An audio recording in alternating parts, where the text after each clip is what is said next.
welcome back to my MonsterVerse-A-Thon, where today we are going to be covering the first crossover event in this cinematic universe, Godzilla vs. Kong. So from here on out, I'm not going to be recapping the projects that we're going to be covering, because, let's be honest, if you're watching this, you've most likely seen these. So yeah, I'm not going to be recapping this one. I'm just going to go straight into my review. So, I'm going to get the negatives out of the way first because there are a surprising amount of them. So first of all, the characters, they're kinda bland. Well, most of them I like. Nathan Lind, I like him. Eileen Andrews, I like her. I love Gia.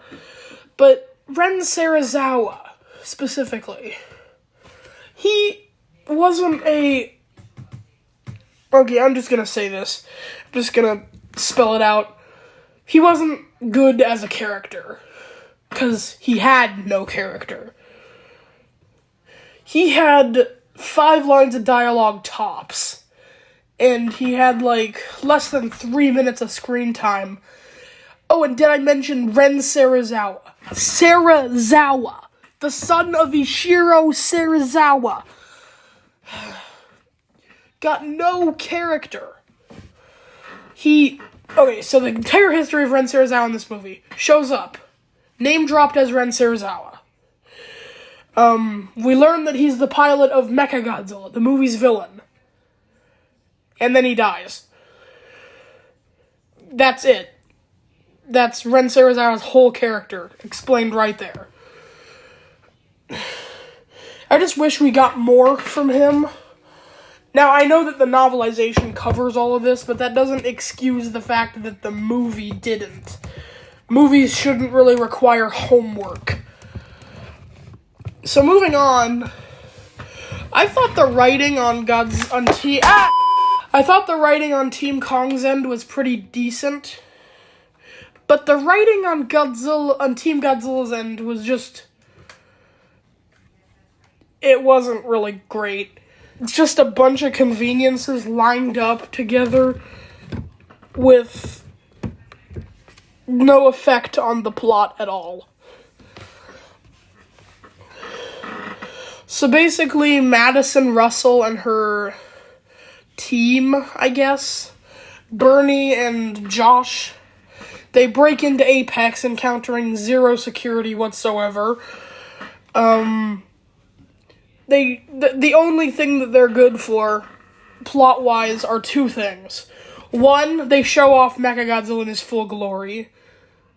2, they end up saving the Titans at the end, but that wasn't really... They didn't really do that at all. That was mostly just Godzilla and Kong. Not to mention how Madison Russell had a huge character downgrade. She was... In King of the Monsters, she was nice. She was a good character. She had effect on the plot, for one. In versus Kong, she's just snarky and rude to everyone she comes across. She's not really likable in this movie. She's just a bully. And also there's the negative that versus Kong kind of just threw out everything King of the Monsters set up. It was just, I don't know. They had set up many things about the Titans going to Skull Island, Alan Jonah having the Ghidorah head. Didn't mention anything about a second head Alan Jonah had. And yeah, this is the movie that most feels disconnected. It doesn't feel like a sequel to anything, really. It's not a sequel to King of the Monsters. There's nothing that states that King of the Monsters even happened, other than the fact that they sometimes talk about Ghidorah and such, but other than that, not really. Kong Skull Island was completely not really mentioned at all, which is understandable. That was like 50 years ago at that point. And Godzilla 2014, tonally, it is a completely different movie.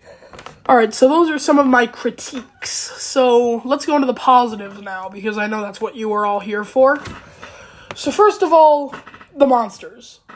I really like how they're characterizing the monsters and treating them like animals, instead of mindless monsters that just rampage.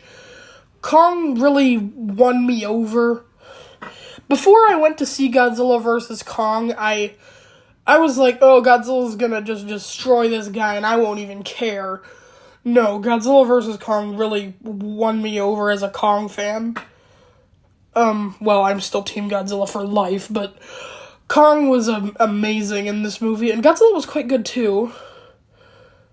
Despite the fact he's a jerk, but,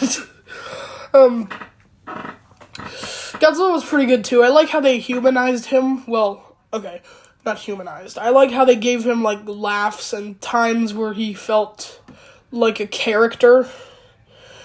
I still prefer the King of the Monsters personality for him more, where he was more of a heroic creature who's working as an agent of balance. Whereas in Godzilla vs. Kong, he's just kind of like, oh, I sense my nemesis, I'm gonna go beat up this factory. I know there's a valid reason for it, but yeah, so anyway, and then the fights. The fights were great. The Hong Kong fight scene especially. That was amazing. My favorite fight of the MonsterVerse.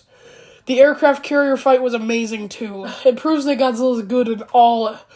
Well, it officially demonstrates that water is his element and he works best there.